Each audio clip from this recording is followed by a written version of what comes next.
अखिया महाराता अखिया महाराता की गोरी गोरी बबरी भरतिया अखिया महाराता की गोरी गोरी बबरी अखिया महाराता की गोरी गोरी बबरी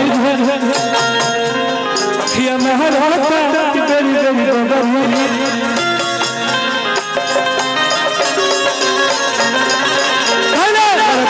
अखिया महाराता की गोरी गोरी बबरी भरतिया अखिया महाराता की गोरी गोरी बबरी भरतिया अखिया महाराता भरतिया अखिया महाराता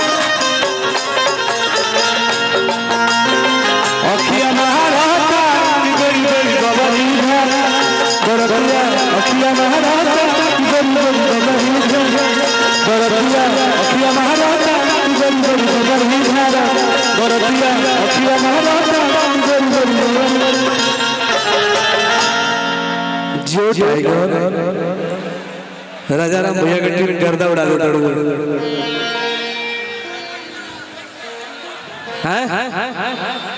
कि जवन गाई फल चमकावता तोरा इशारा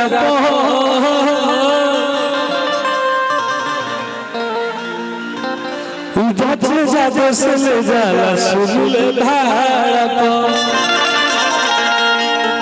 बहुत सारा गाना हुई आप सबके प्यार आशीर्वाद से आज आपका भाई गर्दा उड़ाया हुआ है। हम जानते अब आज के रात सब तरह लोग बड़े जी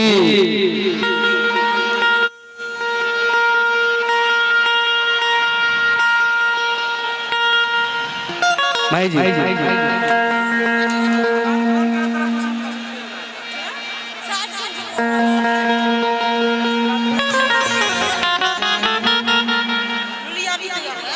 देखिए माही मनीषा जी लोग हैं और इन लोगों का डिमांड है कि वो गाना मुझे गा के सुनाओ।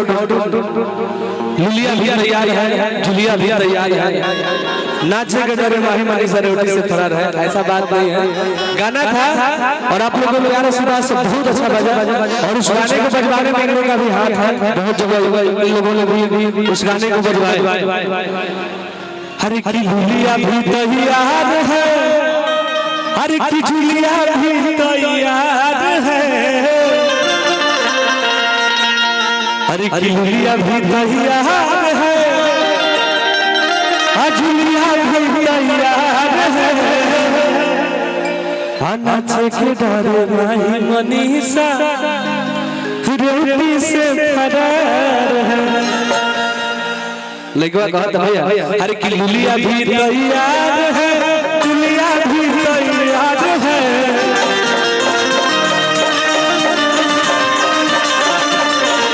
लुलिया भी तैयार है, जुलिया भी तैयार है। नाचे के डरे माही मनीषा रोटी से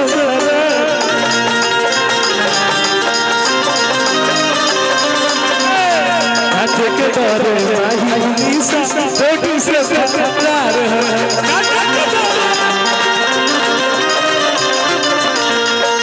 लुलिया भी तैयार है, जुलिया भी तैयार है, लुलिया भी तैयार है, जुलिया भी तैयार है। नाचे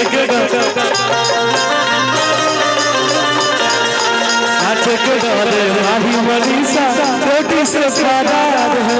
नाचे के डरे माही मनीषा रोटी से फरार है। नाचे के डरे माही मनीषा रोटी से फरार है। नाचे के डरे माही मनीषा रोटी से नाचे के डरे माही मनीषा रोटी से फरार है। नाचे के डरे माही मनीषा रोटी से